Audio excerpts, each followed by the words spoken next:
Welcome to part 2 of how to break rules when it comes to music production. On the previous video, we went through a number of different sort of do's and don'ts or rules of thumbs that you may have encountered when it comes to producing music. In this video, I'm going to talk specifically about do's and don'ts when it comes to using an equalizer. We'll go through a list of the do's and the don'ts and see if they're actually worth following and see if there's any rules in there that we can break. At the end, I'm just going to give you a few of my personal EQ tips that I've sort of gained across the years and ones that I use quite frequently right now. So let's dive into it.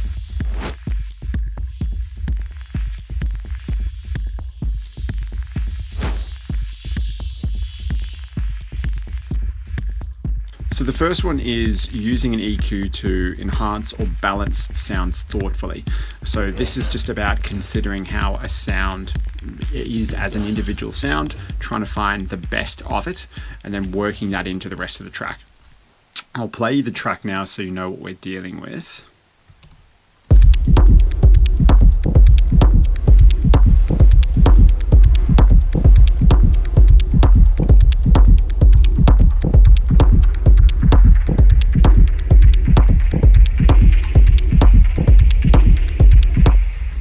Cool. So quite dark and deep. To demonstrate this do of balancing out sounds thoughtfully, I'm going to concentrate on two sounds. One is the clap.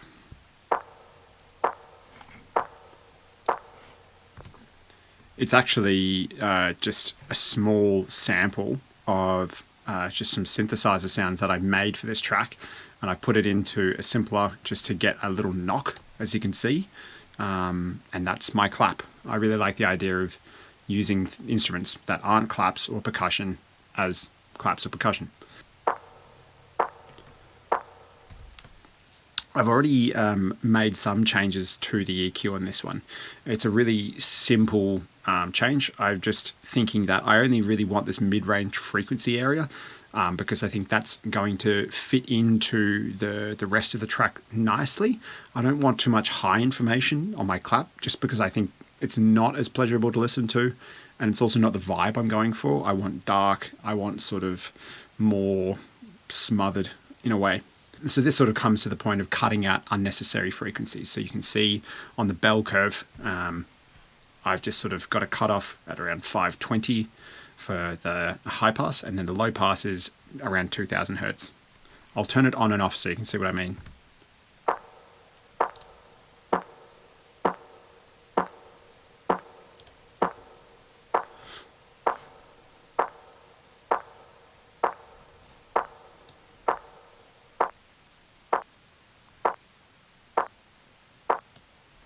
There's a lot of reverb on that, so I've just turned it down a bit. But you can see what I mean. It sort of subdues the clap a bit. I've put an overdrive on it afterwards just to, I guess, make it a bit more physical. And then I've just got some stereo width with the multi-pass on there as well. In the mix, it sounds like this.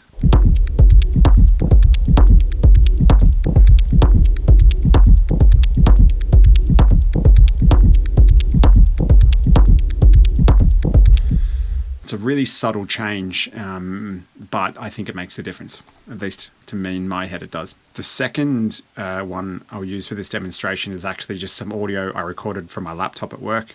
So it's just sounds of people moving around in the background or whatever. It's a very small loop, but I've got this EQ set up where I've made a massive dip around 200 hertz, cut out the lows and cut out the highs and mids.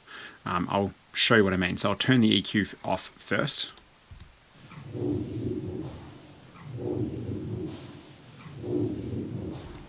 Now it's sounding all warped because I've got a shifter on there, and then it's a bit more crunchy because I've got an amplifier and this Valhalla delay.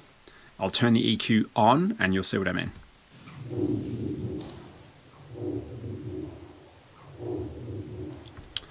The reason why I cut here was just to remove this particular sound.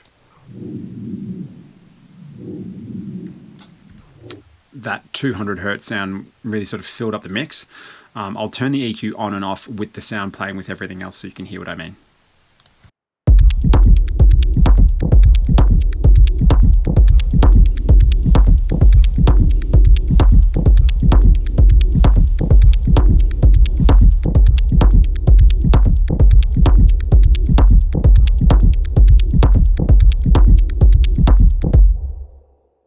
For me, not having the rest of the background sounds in there helps it fit in because I've got a lot of other textural stuff in the background. So I'm being mindful of that. I don't want too much because it just might sound too much. I just want to use that sort of low humming melody that it gives off. The second part of this point is cutting unnecessary frequencies to free space for everything else. As an example, on my percussion group, you can see here, there's this EQ8. Basically, I've got this high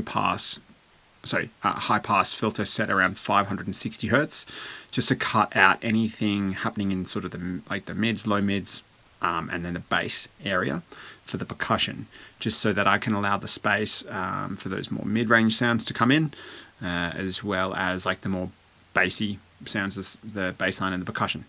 So that's one way that I sort of carve it out. It just makes sense to do that, just to give the space.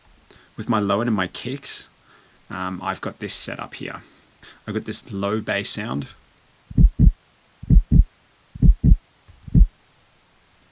This sound. It's just a kick noise.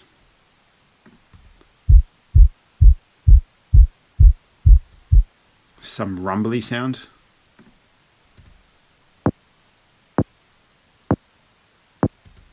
Another kick noise. And then this sort of like knocky sound as well. The actual kick itself is here. So starting at the kick, I tend to cut off these sub bass frequencies that I don't need. I'm using DS kick, so it tells me the exact frequency of the kick drum that I'm using, as it's a synthesizer. So I tend to just make the cutoff there, and I'll put a bit of Q on the kick as well, just to sort of give it this boost. I also like cutting quite drastically in this sort of like bass region. I find that it frees up space for everything. So I'll demonstrate that.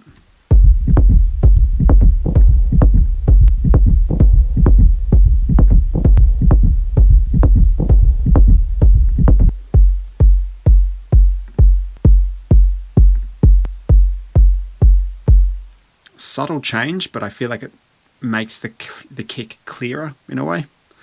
That's how I perceive it in any case. As I said, I cut off my frequencies around the actual frequency of the kick drum, and then with these, bass notes, I tend to cut them off a lot lower, around 20 hertz. 20 because there are some sound systems that can actually put out that frequency, so I actually want to be mindful of it. Keep it in there so my sound sounds thick on those types of systems. With these click sounds, or just like the little more transient noise of the kick, I make sure I cut off the bass and the sub bass so that I'm just getting that pointy noise. Something I could do here on the overall group of this low end group would be to make a small cut around that 45 hertz, just to see if that gives a bit more space to the kick. So I'll try that now and see if that actually makes any difference.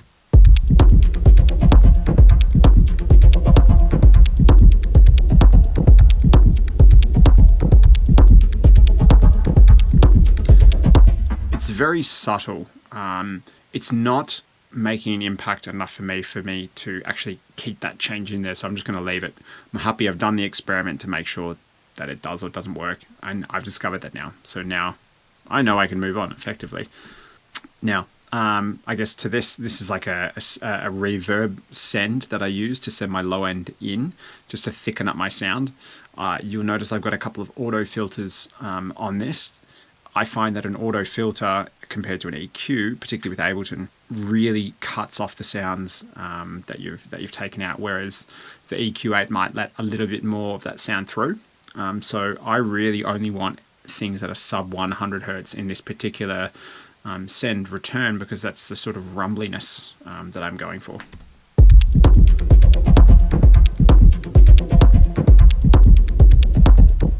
As you can hear, it makes a massive difference. I don't want any of those high frequencies because it would destroy the sound, as I can show you here.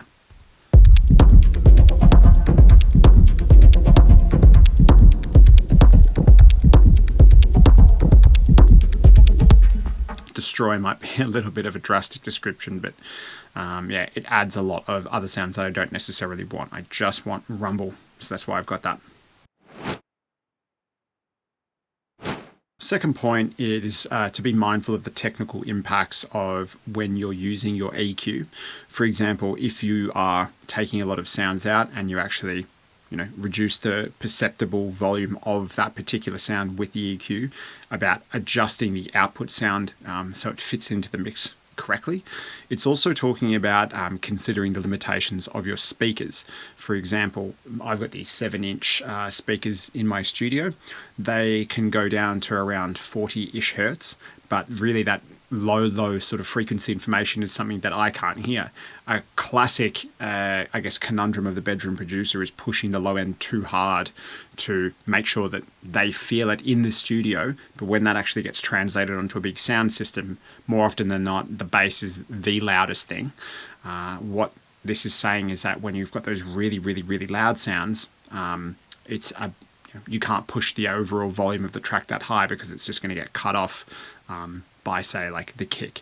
So it's about understanding the limitations of the speakers and then, I guess, adjusting your EQs and overall sound in accordance to that. So I'm going to play you the main sound of this song along with the loop that we've just heard, just so you can get a sense of what it sounds like, because we're going to use that main synth line as the experiment for point number 2.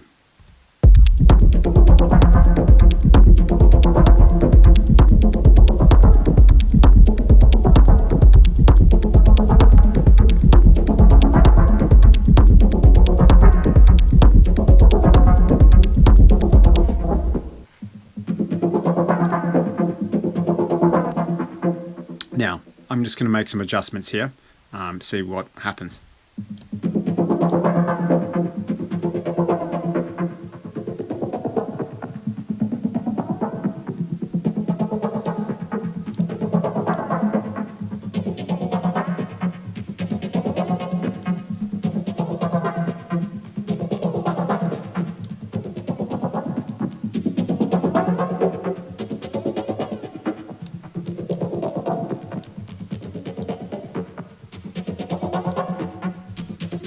All right, let's check out the perceptible volume with the EQ on and then off.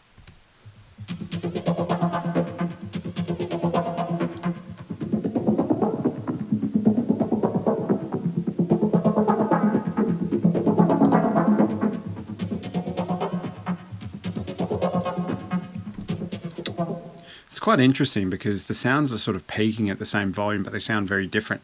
With it off, you're getting this more low-mid effect, but with this current setup, it's obviously pushing the highs a lot more. Because of that, I'll turn the rest of the track on and just try and mix it in. In this case, I'll just turn the channel down a few decibel. I've gone for 4 in this case, 4 dB, just to sort of take the edge off a bit, because I feel like I've made it a lot more noticeable. I want it to sort of sit in with the rest of the track.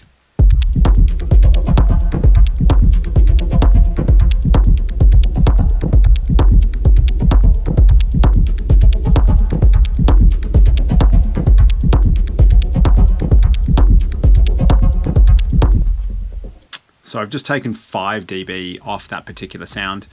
I think it fits into the mix quite nicely now. Point 3 of the do's is working with precision tools. So this is like parametric EQs with nice visual readouts so that you can see exactly what's going on. These graphics really can help you sort of like identify problem areas of sound, just so that you can do something about it. The first and most classic example that comes to my mind is those sort of frequencies that you get in drum machines, for example, a ride. So let's take a look at that. Cool. I'll get my EQ. Double clicking on the Ableton one brings it up on the full screen, so you can really see what's going on. I can see a full spectrum of sound coming through from just this ride symbol, including like really low frequency information. Because of that, I want to make sure that I'm cutting that out. I just sort of don't want some super low frequencies from that ride interacting with the low end that I already have and know that sounds good. I just think it's adding to the headroom that I actually want to keep. So I'll begin this by just cutting that off. Now, with these sorts of ride cymbals, there's always like this one frequency that goes really, really hard, I guess, in my ears. We'll try and identify it here.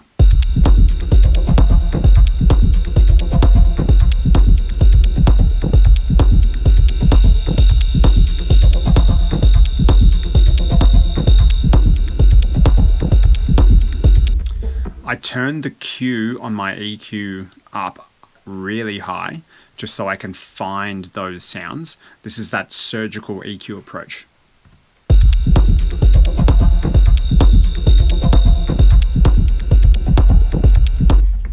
Once I've found them, I'll just go about trying to get rid of them.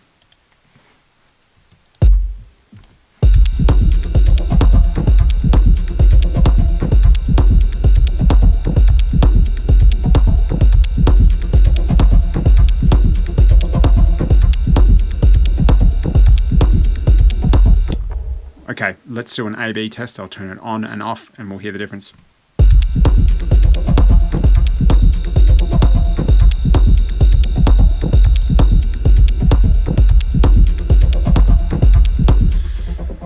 I think that one's pretty clear to see like what sounds better. To my ears, definitely with the EQ turned on. Those sounds are really harsh. Particularly on an amplified system, you've got to consider that that actually might cause someone hearing damage if you don't treat it appropriately. So it's about training your ear to hear them, to pick up on them. If you need practice at that, the best way is literally just jumping on the EQ, as I'll show you right now.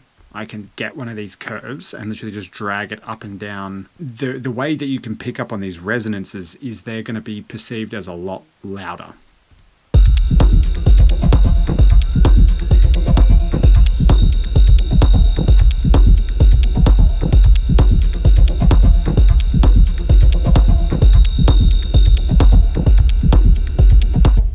Now, you can go in and be as surgical as you want with these if you really want to remove everything. That's entirely up to you. Just keep A/B testing when you're doing this, turning it on, turning it off, see if you like the change or not. If you don't really notice the change, don't worry about it. If it's making a big difference, then it's up to you to keep it or not, if that's what you want. It's worth actually checking the sound on that readout to see what's coming through, so you can actually investigate it as well. Like, it's a really helpful tool. It doesn't mean that because it's peaking, it's like really loud or harsh or something like this. It might just be that it is the sound that stands out the most from that particular sample or synthesizer that you're using. So you don't have to cut. Again, it's just worth trying, seeing if it's actually making a good, positive impact on your track or not, and then moving on. Point 4 is getting us to think about the mix as a whole. It's saying to share the frequency spectrum between certain sounds to avoid clashes, and to apply cuts and boosts to blend instruments in the mix, just so to help them stand out a little bit more without overwhelming the rest of the sounds. We've sort of touched on this before when we were talking about cutting unnecessary frequencies to free space in the mix.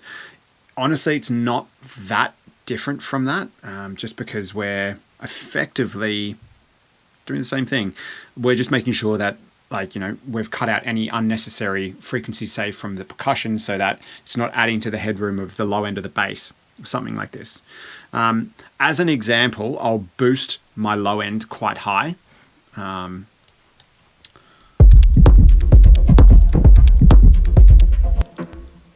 Don't be fooled. I think that sounds good when it's that loud, but in my headphones, it's sounding really clear and present and punchy like it might in a club. This is that classic bedroom conundrum. And we even talked about it before, considering the limitations of our speakers or our headphones. Bedroom producers or producers in general tend to push the low end harder in these sorts of environments just because it sounds more physical, whereas in a club it might translate as really, really, really too loud. So you've got to be careful with that kind of thing. It's about achieving a balanced mix, I believe, in this environment so that it sounds nice and balanced and amplified. Like a bass note will sound huge on a sub sound system because it's able to put it out. You don't need to push it super hard in your mix. But as an example, I've turned my low end up by 6 decibel, which is quite a lot.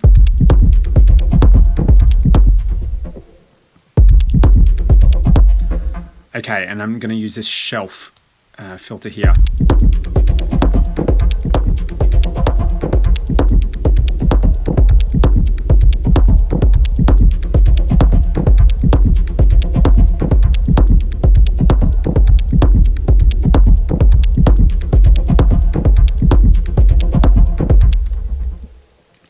okay, I've ended up where I've ended up because I'm just trusting my ears.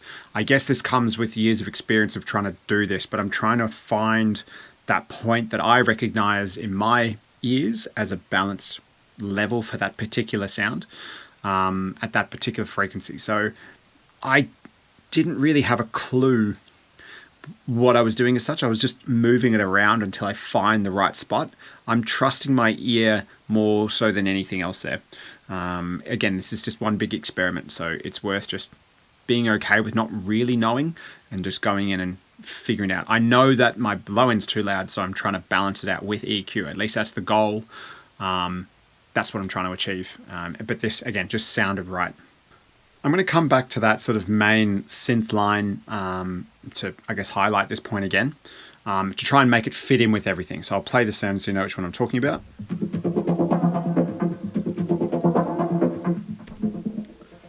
Now I'm going to play with the EQ to make it fit in as best as I can.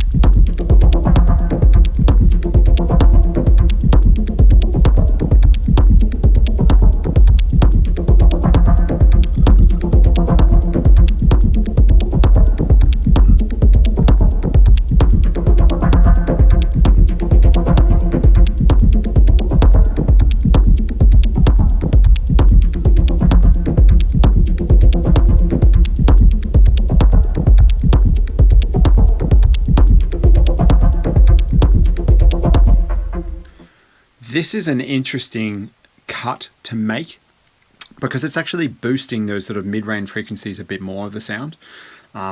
It's sort of sending out a few more transients in a way.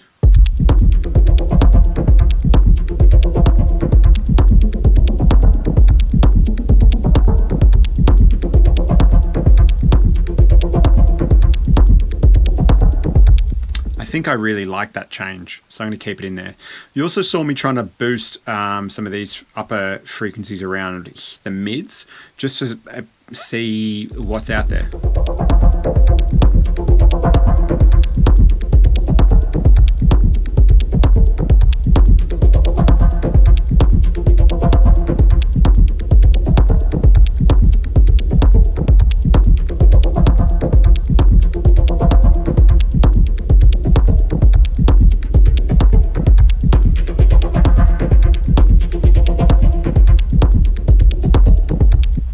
So I've gone for a very extreme shelf EQ setup here, just to bring out those sort of mid and high frequencies. I think it's adding a really nice crispiness and crackliness to the overall sound. I'm really happy with these changes. I'll touch on this later, but it comes back to just experimenting with the EQ to see what's available to you. I'll turn it on and off just so we can get an A/B test here.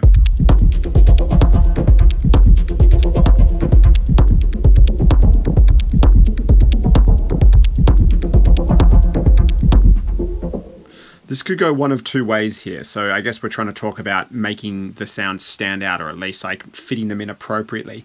There's two creative choices that we can do here when it comes to the EQ. We can boost those highs and mids, making it a bit more bright. It's going to make it a little bit more, I guess, like to fill out the whole space. Or we can take the opposite direction. When I listened to it with the EQ off, it was a bit more subtle. So I guess it depends on my choice here. Ultimately, at this point, I don't know my intention for that particular sound. I kind of just want to go with the flow in this one. I'm going to do another setup and just sort of see what works in terms of cutting it or keeping it in.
interesting. I've sort of gone for a hybrid setup in a way. I really liked it when I had that high shelf turned all the way down.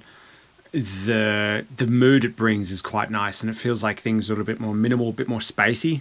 But I do sort of don't mind having some of those really sort of high, airy, crackly sounds come through.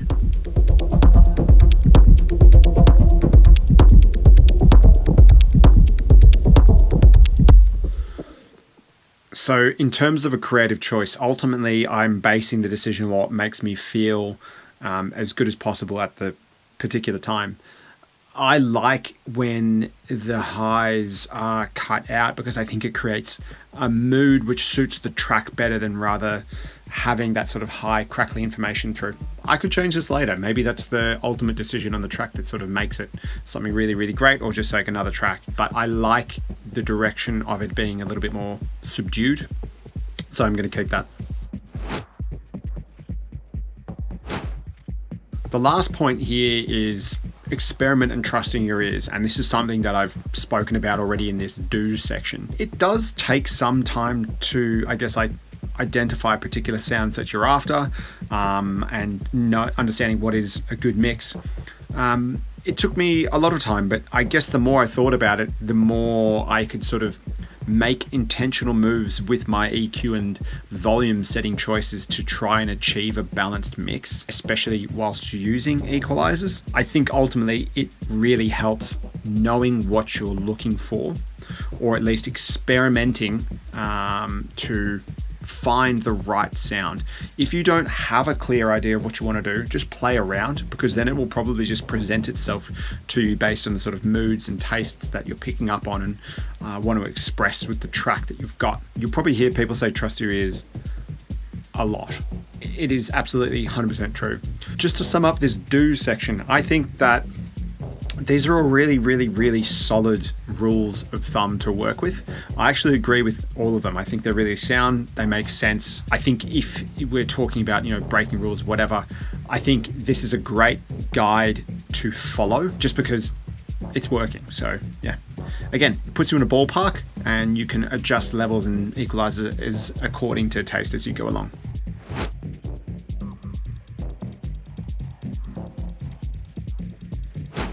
All right, we're going to talk about some don'ts when it comes to using EQs. The first one is avoid excessive EQ boosts. It's saying that overboosting can lead to distortion or a harsh, tiring sound. Especially be cautious when boosting sensitive frequencies in that 3 to 4 kilohertz region, as it can make mixes fatiguing. That 3 to 4 kilohertz range is actually your most sensitive frequency range for your ear, because that's generally where human speech sits in. Through evolution, that's just the way our ears are. We're able to pick up on human voices as sensitively as possible, because obviously communication is pretty important as a species. You need to be aware of that particular range of frequencies, because if you keep boosting things in that particular area or you haven't paid attention to it, it can get really tiring for your ears. Once your ears are tired, you're tired, it just becomes like a net negative experience, I guess, as a listener. So you've got to be attentive to that. Claps can be kind of tricky to work with. They are sort of like really pushing those sorts of mid frequencies we were just talking about in terms of their relation to human hearing. I find that you don't need to have claps that loud to make it work in the mix. I find that the softer you have the clap, the clearer it sort of comes out and the less tiring it is on your ears. That's why I tend to keep them quite low. But let's look at the clap on this EQ. Okay, so obviously full range of sounds. What I like to do, this is just me personally, is just take a real narrow section around 1,000 hertz and use that little slice of the sound. Let's just listen to this.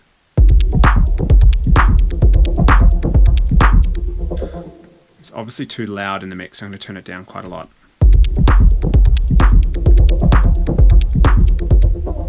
Okay, so I've achieved that nice sort of softer sound. I think it is too dull. That's why I tend to put an overdrive. The thinking here is I just want to boost that small, narrow range of frequencies just so it sounds a bit more, I guess, like exciting.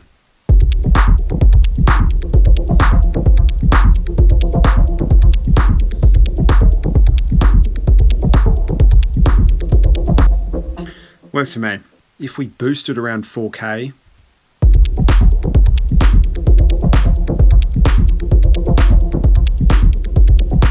it's a completely different sound.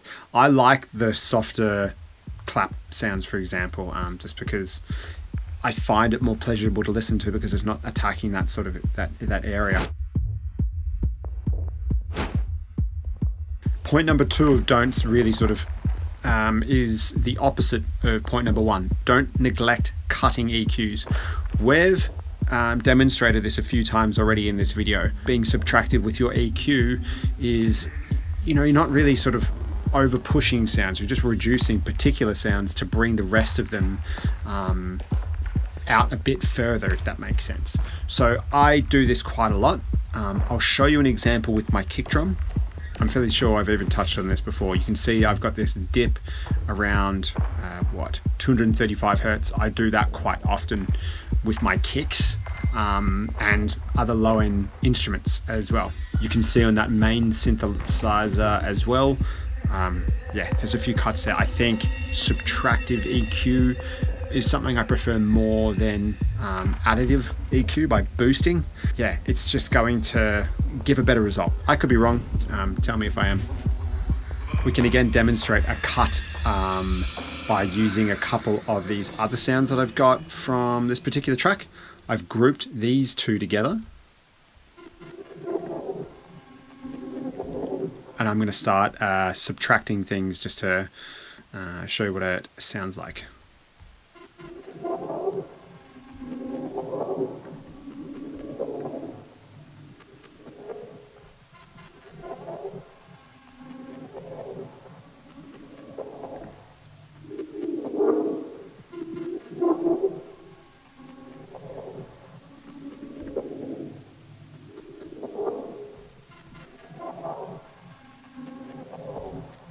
I quite like that sound.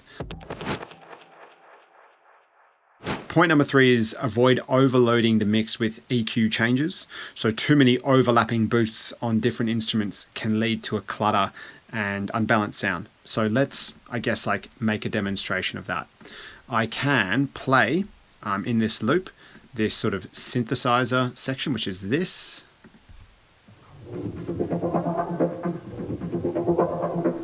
Along with everything else.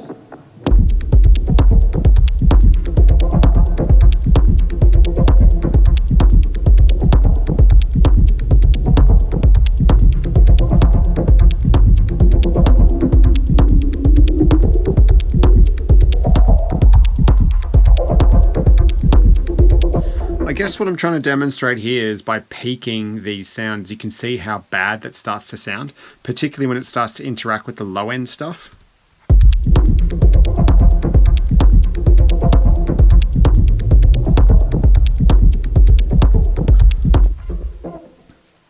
I mean, to me, this makes absolute sense. Let's try and think about another example using the percussion section here.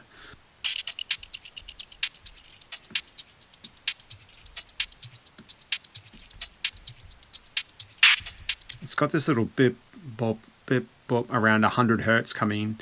I've taken it out because I don't want it interacting with the rest of the low end.